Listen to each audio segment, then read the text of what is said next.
उस समय के लोगों के क्या आर्थिक स्थिति थी, क्या सामाजिक स्थिति थी, क्या उनका बौद्धिक चिंतन और मनन था, ये उस समय के साहित्य को पढ़ने से पता लग जाता है। इसलिए हम आपके सामने जो भगवान बुद्ध की जीवन गाथा का वाचन कर रहे हैं, यह लगभग 2500 साल पहले की गाथा है। उससे हम यह अनुमान लगा सकते हैं कि उस समय की सामाजिक संरचना क्या थी, उस समय के भी विद्वानों के क्या क्या मत थे संसार के बारे में, समाज के बारे में, ज्ञान के बारे में, ध्यान के बारे में, और 2500 साल में कितना परिवर्तन हुआ है वो वर्तमान साहित्य से पता लगा सकते हैं। तो आप सौभाग्यशाली हैं कि आपको भगवान बुद्ध के समकालीन धर्म ग्रंथों का, ऋषि मुनियों का, साहित्य का और उस समय की लोगों की अलग अलग मत मतांतरों का पता चलता है। भगवान बुद्ध के समय में एक बहुत ही प्रचलित तार्किक और सटीक जो दर्शन था वो दर्शन था कपिल मुनि का। कपिल का दर्शन था और कपिल के दर्शन को सांख्य दर्शन कहा जाता है। हर दर्शन की अलग अलग मान्यताएं होती हैं और जैसा कि बताए मनुष्य का स्वभाव है, हर युग में रहा है, आज भी है। पहले ऋषि मुनि संसार की उत्पत्ति और उसकी खोज के बारे में ध्यान साधनाओं के माध्यम से, तप तपस्याओं के माध्यम से अध्ययनरत रहते थे, लगनशील रहते थे और जैसा उनको महसूस होता था वैसा वो बताते थे। आधुनिक युग में वैज्ञानिक भी इसी चिंतन में लगे हुए हैं, इसी खोज में लगे हुए हैं कि संसार की रचना कैसे हुई, संसार का कितना बड़ा आकार है, इस ब्रह्मांड में कितने ग्रह हैं, कितने उपग्रह हैं, कितने तारे हैं, कहां पर क्या है, आज भी वैज्ञानिकों की ये खोज का विषय है। तो हम आज से 2500 साल पहले के जो ऋषि मुनि थे उनके विचारों से आपको अवगत करा रहे हैं। तो सांख्य दर्शन की यह मान्यता थी कि सत्य को बिना प्रमाण के नहीं माना जा सकता। सत्य को प्रमाणित करना चाहिए, प्रमाणित होना चाहिए, बिना प्रमाण के सत्य को नहीं माना जा सकता। आज की हमारी जो न्याय प्रणाली है उसमें अलग से एक साक्ष्य अधिनियम है, एविडेंस एक्ट है, और न्यायालय भी किसी आदमी को तब तक दंड नहीं दे सकता, तब तक किसी बात को सत्य नहीं मान सकता जब तक उसका प्रमाण न दे दिया जाए। इसी तरीके से आज से 2500 साल पहले कपिल का जो दर्शन था उनका भी ये मानना था कि सत्य को बिना प्रमाण के नहीं माना जा सकता।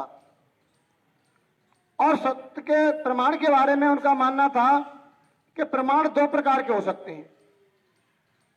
प्रमाण 2 प्रकार के हो सकते हैं, एक प्रत्यक्ष प्रमाण, एक अप्रत्यक्ष प्रमाण। अप्रत्यक्ष का मतलब होता है जो हमें दिखाई न दे, अनुमान पर आधारित प्रमाण। हर चीजों का हम भौतिक प्रमाण नहीं दे सकते, कुछ चीजों को हम जो है अनुमान पर आधारित, तर्क पर आधारित और विवेक पर आधारित होने की वजह से हम स्वीकार करते हैं। यह बात कपिल के दर्शन की भी थी कि सत्य के 2 प्रमाण होने चाहिए, प्रत्यक्ष और अप्रत्यक्ष।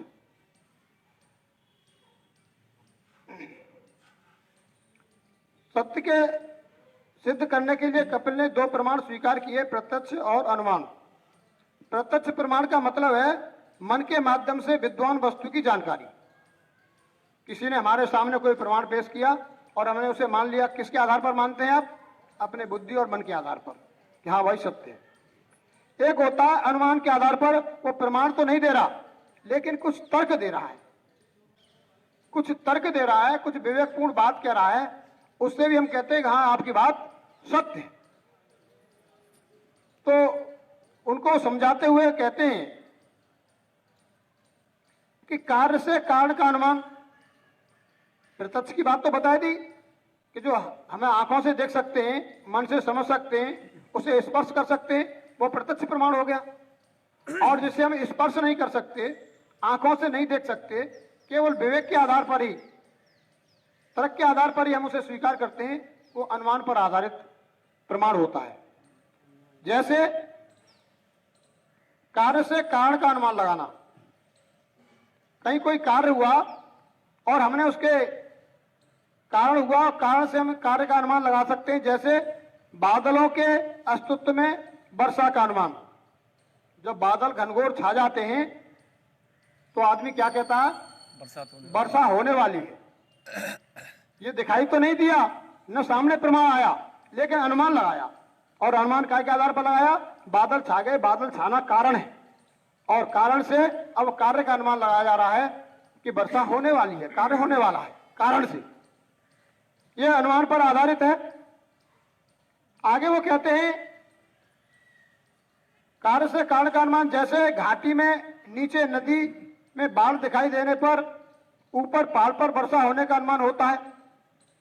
अभी आप पहाड़ी इलाका में रहते हैं, या अभी आपके जमुना जी में अचानक रात रात बाढ़ आ जाए और आगरा में बरसात हो, आगरा मंडल में बरसात हो, तो आप क्या अनुमान लगाएंगे कि या तो कोई भारी वर्षा हुई है ऊपर कहीं जहां से उसका स्रोत आ रहा है, अथवा कहीं बांध टूट गया है।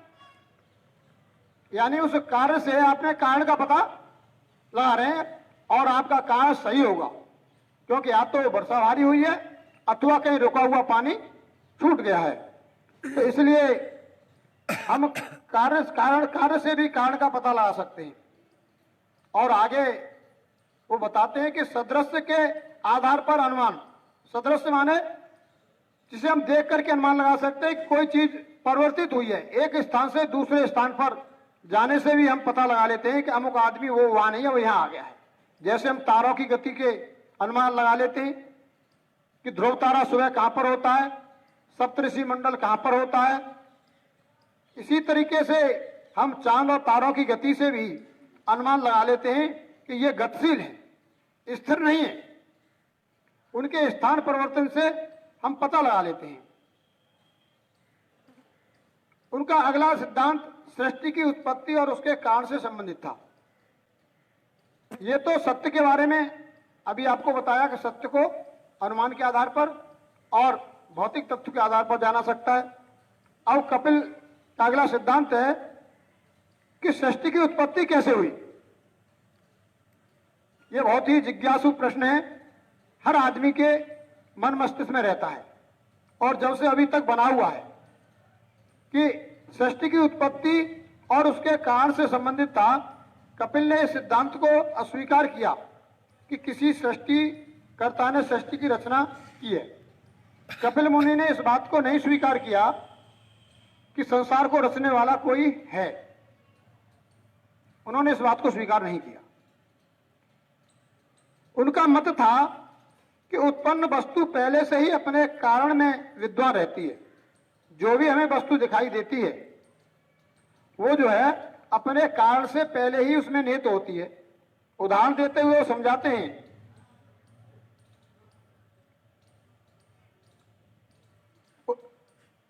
जैसे मिट्टी से बर्तन बनना। हमने मिट्टी ली और उससे भिन्न भिन्न आकृति के हमने बर्तन बना दिए, अथवा कुछ आकृतियां मूर्तियां बना दी, तो यह गुण मिट्टी में पहले से निहित था। इसे हम तभी बना सकते हैं जब उसका गुण उसमें निहित हो।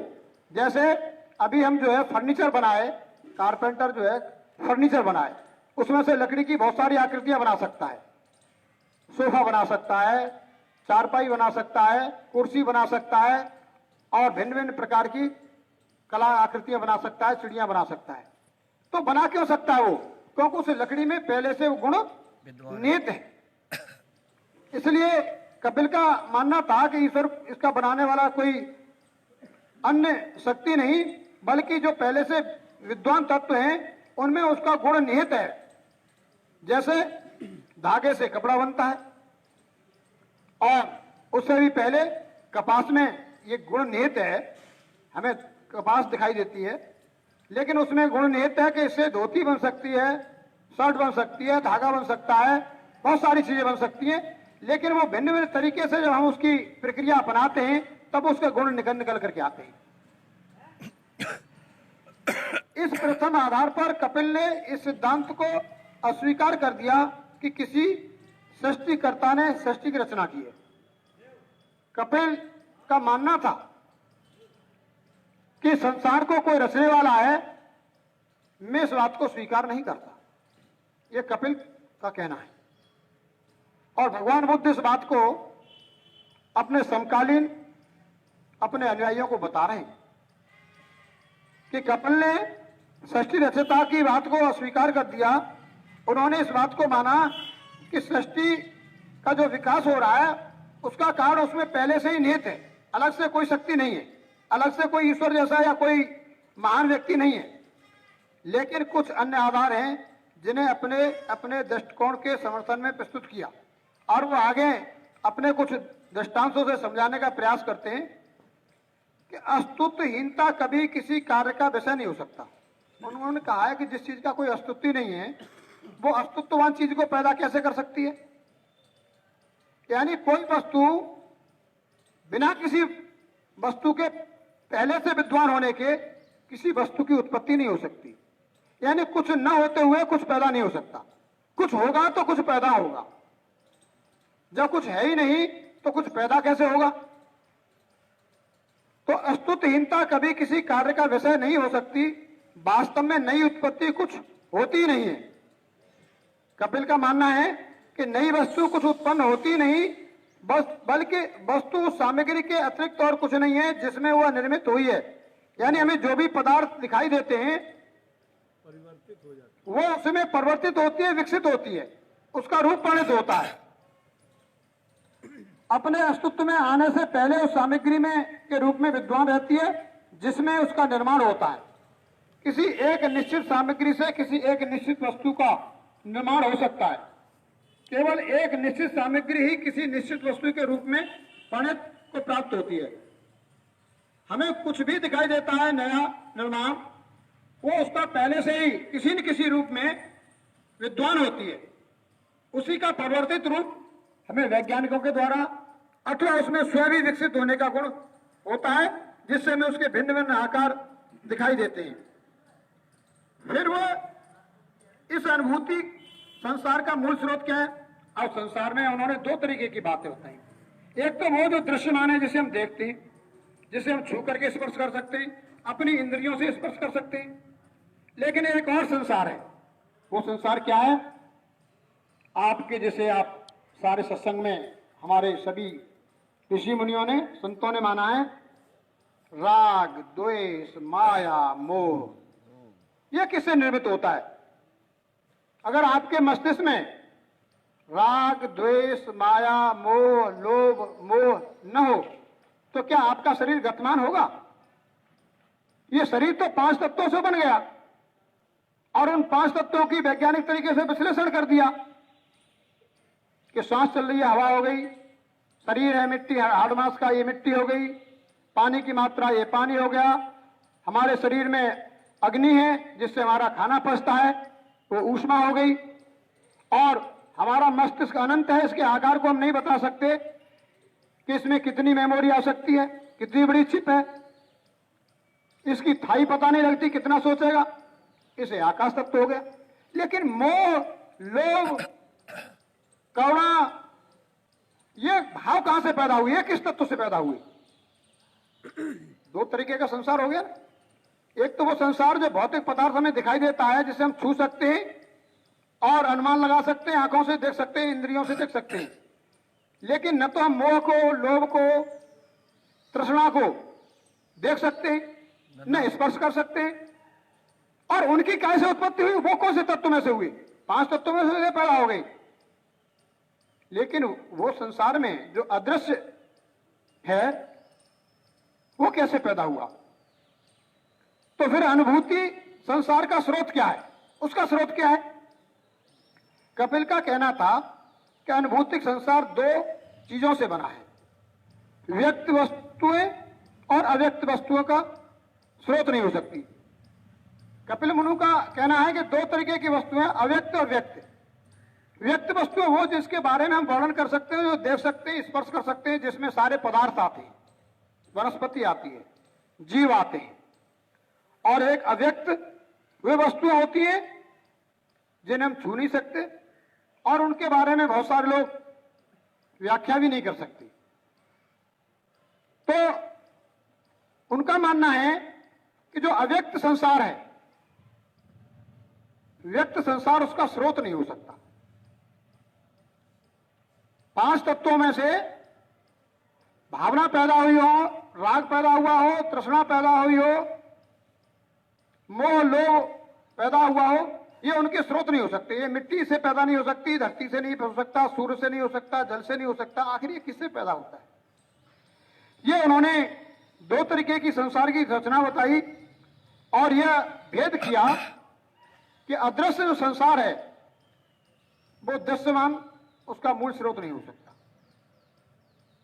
व्यक्त वस्तुओं का आकार में असीम है और सृष्टि के मूल स्रोत से स्वभाव से असंगत है। और आगे वो यह भी कहते हैं कि जो वस्तुएं व्यक्त वस्तुएं अर्थात जो हमें दृश्यमान दिखाई देती हैं उनका आकार असीम है।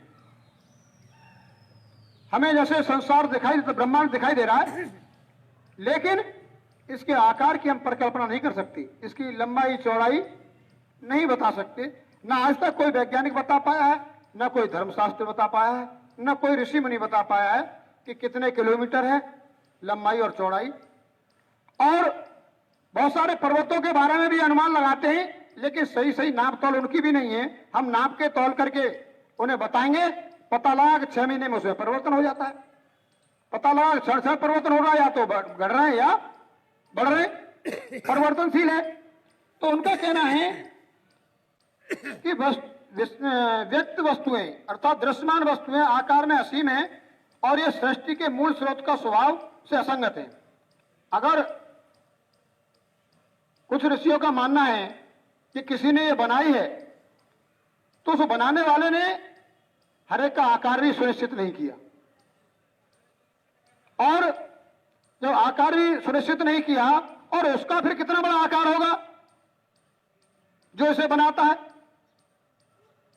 जो संसार असीम है उसकी लंबाई चौड़ाई का कोई पता नहीं है, तो फिर जिस ईश्वर को बता रहे हैं वो फिर उससे और विशालता में कहां रहता होगा। यानी वो इस बात को मूल स्रोत से असंगत मानते हैं। सभी वस्तुएं व्यक्त वस्तुएं परस्पर सदृश होती हैं,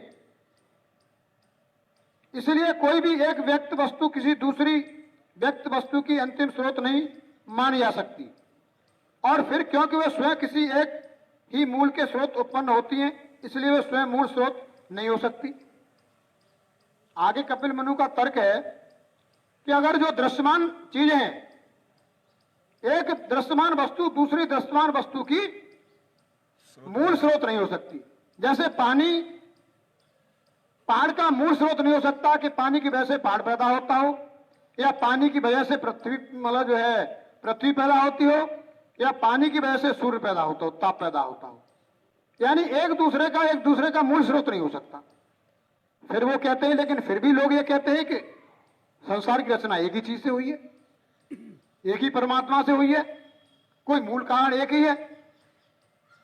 तो वो फिर कहते हैं कि आखिर ऐसा क्या है, ये बात असंगत प्रतीत होती है, इसलिए स्वयं मूल स्रोत नहीं हो सकती कि ये सब अलग अलग अस्तित्व में विराजमान है और एक ही मूल तत्व से पैदा हुई।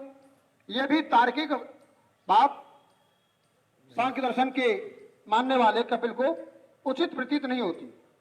तो कपिल का अगला तर्क था कि एक कार्य को अपने कारण से भिन्न होना चाहिए। अगर कोई कार्य है तो कारण अलग चीज होता है और उसका परिणाम अलग होता है, दोनों ही अलग अलग घटना है, कार्य और कारण।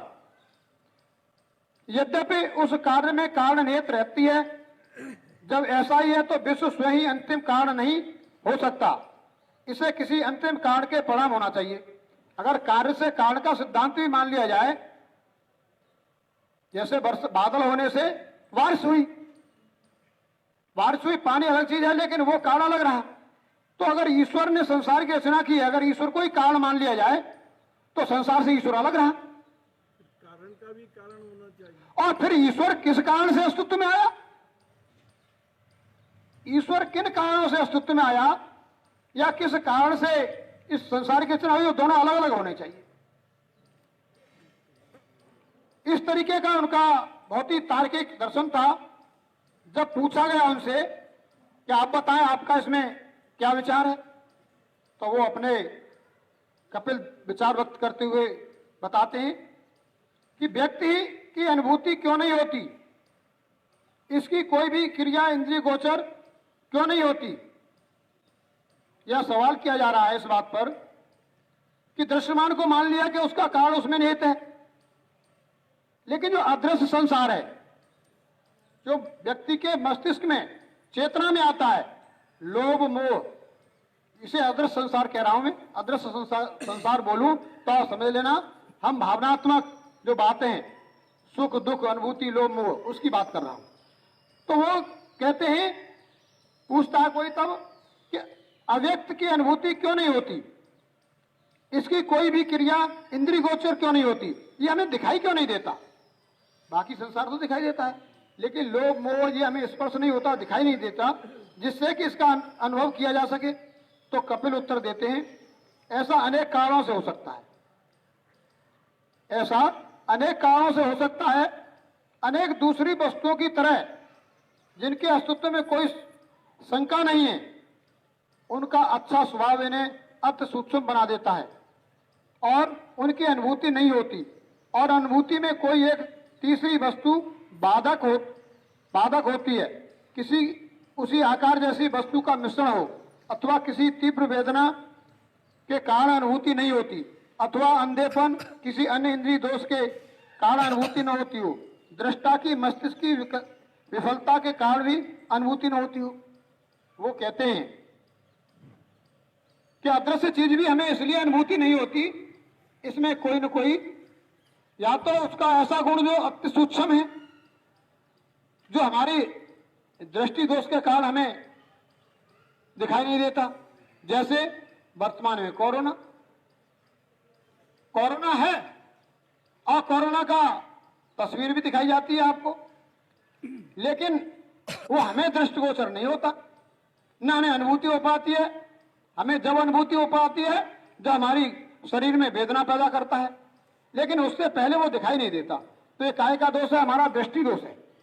हमारी दृष्टि इतनी तीव्र नहीं है, इतनी तीक्ष्ण नहीं है कि उसके सूक्ष्म आकार को देख पाए।